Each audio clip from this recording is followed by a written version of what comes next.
OnePlusന്റെ OnePlus Nord 5 എന്ന പുതിയൊരു smart phone ഇപ്പം ഇന്ത്യൻ മാർക്കറ്റിൽ ലോഞ്ച് ചെയ്തിട്ടുണ്ട്.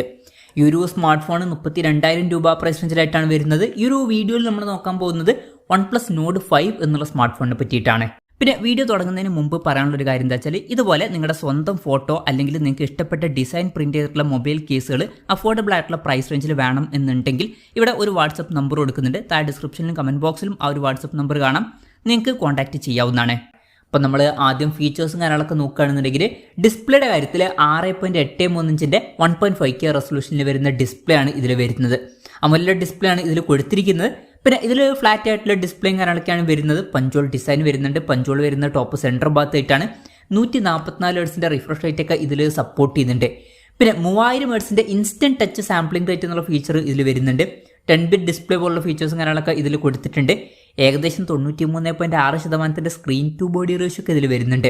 പിന്നെ 3840 ഹെർട്സിൻ്റെ PWM ഡിമ്മിംഗ് എന്നുള്ള ഫീച്ചർ ഇതിൽ സപ്പോർട്ട് ചെയ്യുന്നുണ്ട്. പീക്ക് ബ്രൈറ്റ്നസ് 1800 നിറ്റ്സ് ആണ് വരുന്നത്. ഗൊറില്ല ഗ്ലാസ് 7യുടെ പ്രൊട്ടക്ഷൻ ഒക്കെ ഇതിൽ വരുന്നുണ്ട്.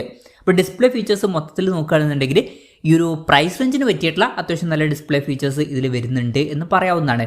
പിന്നെ in display finger print sensor ഇതിൽ കൊടുത്തിട്ടുണ്ട്. ഫോണിൻ്റെ വെയിറ്റ് വരുന്നത് 211 ഗ്രാമാണ്.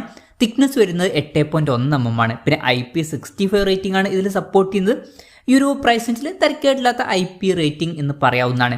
പിന്നെ ഈ ഫോണിൻ്റെ ഡ്രൈ ഐസ് അതുപോലെ തന്നെ മാർബിൾ സാൻഡ് പിന്നെ ഫാൻറ്റം ഗ്രേ എന്നീ കളർ വേരിയൻസ് ആണ് ഇപ്പം ഇന്ത്യൻ മാർക്കറ്റിൽ ലോഞ്ച് ചെയ്തിരിക്കുന്നത്.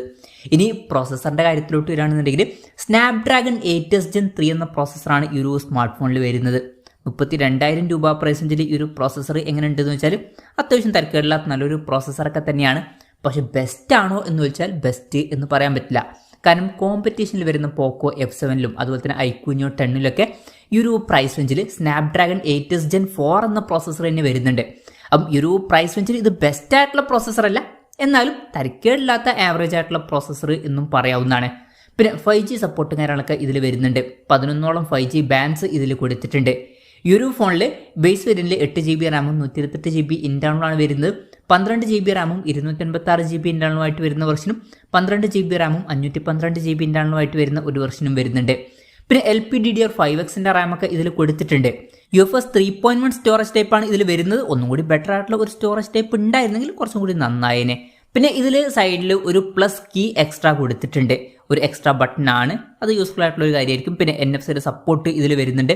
IR ബ്ലാസ്റ്റർ എന്ന ഫീച്ചർ ഈ ഫോണിൽ കൊടുത്തിട്ടുണ്ട്. ഈ ഫോൺ റിമോട്ടൊക്കെ ആയിട്ട് യൂസ് ചെയ്യാൻ കഴിയുന്നതായിരിക്കും. പിന്നെ ഫോൺ പെട്ടെന്ന് നീറ്റായിരിക്കാൻ വേണ്ടിയിട്ട് വേപ്പർ ചേമ്പർ കൂളിംഗ് സിസ്റ്റം ഇതിൽ കൊടുത്തിട്ടുണ്ട്. ഇതിൻ്റെ ഏരിയ വരുന്നത് 7300 mm² ആണ്. പിന്നെ സ്റ്റീരിയോ സ്പീക്കേഴ്സ് ഒക്കെ ഇതിൽ വരുന്നുണ്ട്. 3.5 mm ഓഡിയോ ജാക്ക് ഈ ഫോണിൽ കൊടുത്തിട്ടില്ല.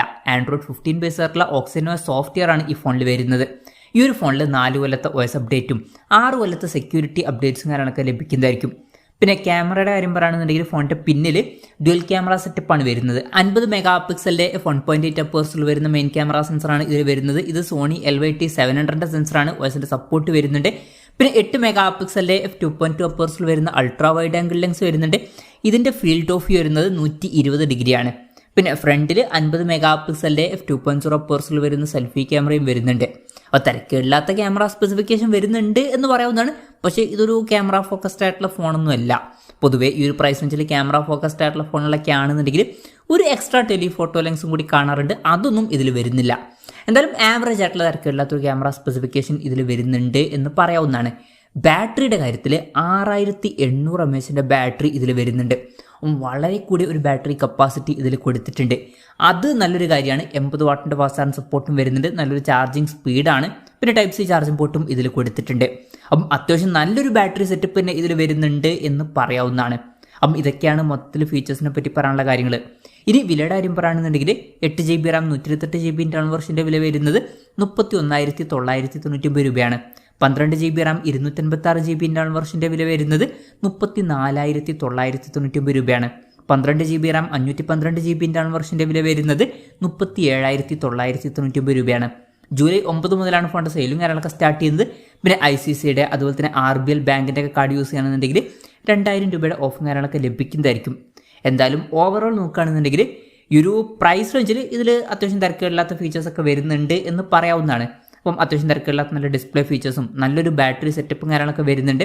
പിന്നെ ആവറേജ് ആയിട്ടുള്ള ക്യാമറ സെറ്റപ്പും തിരക്കേടില്ലാത്തൊരു പ്രോസസ്സറൊക്കെ വരുന്നുണ്ട്. അപ്പോൾ തിരക്കേടില്ലാത്ത ഫീച്ചേഴ്സുമായിട്ട് വരുന്ന ഒരു ഫോൺ എന്ന് പറയാവുന്നതാണ്. പക്ഷേ കോമ്പറ്റീഷൻ നോക്കുകയാണെന്നുണ്ടെങ്കിൽ ഈ ഒരു പ്രൈസ് റേഞ്ചിൽ പോക്കോ F7 അതുപോലെ തന്നെ iQOO Neo 10 ഒക്കെ വരുന്നുണ്ട്. ഇപ്പം ആ ഫോണുകളിലും ഇതുപോലെ അത്യാവശ്യം നല്ല ഡിസ്പ്ലേ ഫീച്ചേഴ്സും അതുപോലെ തന്നെ തിരക്കില്ലാത്ത ക്യാമറ സ്പെസിഫിക്കേഷനും നല്ല ബാറ്ററി സെറ്റപ്പ് ഒക്കെ വരുന്നുണ്ട്. പക്ഷേ അതിൽ എക്സ്ട്രാ ആയിട്ട് കുറച്ചും കൂടി ബെറ്റർ ആയിട്ടുള്ള സ്നാപ്ഡ്രാഗൺ 8s Gen 4 എന്ന പ്രോസസ്സർ നമുക്ക് ലഭിക്കുന്നുണ്ട്. അപ്പം ഈ ഒരു പ്രൈസ് റേഞ്ചിൽ ഇത് തിരക്കേടില്ലാത്ത ഫീച്ചേഴ്സുമായിട്ട് വരുന്ന ഒരു ഫോണാണെന്നുണ്ടെങ്കിലും കോമ്പറ്റീഷൻ കുറച്ച് ടൈറ്റാണ്. പ്രത്യേകിച്ച് പോക്കോ F7 iQOO Neo 10 ഒക്കെ ഈ ഒരു പ്രൈസ് റേഞ്ചിൽ വരുന്നുണ്ട്. അതിൽ നമുക്ക് കുറച്ചും കൂടി ബെറ്റർ ആയിട്ടുള്ള ഒരു പ്രോസസ്സർ ലഭിക്കുന്നുണ്ട്. അപ്പം ഈ ഒരു പ്രൈസ് റേഞ്ചിൽ ഒരു ആവറേജ് ആയിട്ടുള്ള ഒരു ഫോണായിട്ടാണ് എനിക്ക് പേഴ്സണലി തോന്നിയിട്ടുള്ളത്, പ്രത്യേകിച്ച് കോമ്പറ്റീഷനിൽ വേറെ ഫോണുകൾ വരുമ്പോൾ. അപ്പോൾ അതാണ് ഈ ഒരു ഫോണിനെ പറ്റിയിട്ടുള്ള എൻ്റെ ഒരു പേഴ്സണൽ അഭിപ്രായം. ഈ ഒരു ഫോണിനെ പറ്റിയിട്ടുള്ള നിങ്ങളുടെ അഭിപ്രായം ജസ്റ്റ് ഒന്ന് കമൻറ്റ് ചെയ്യുക.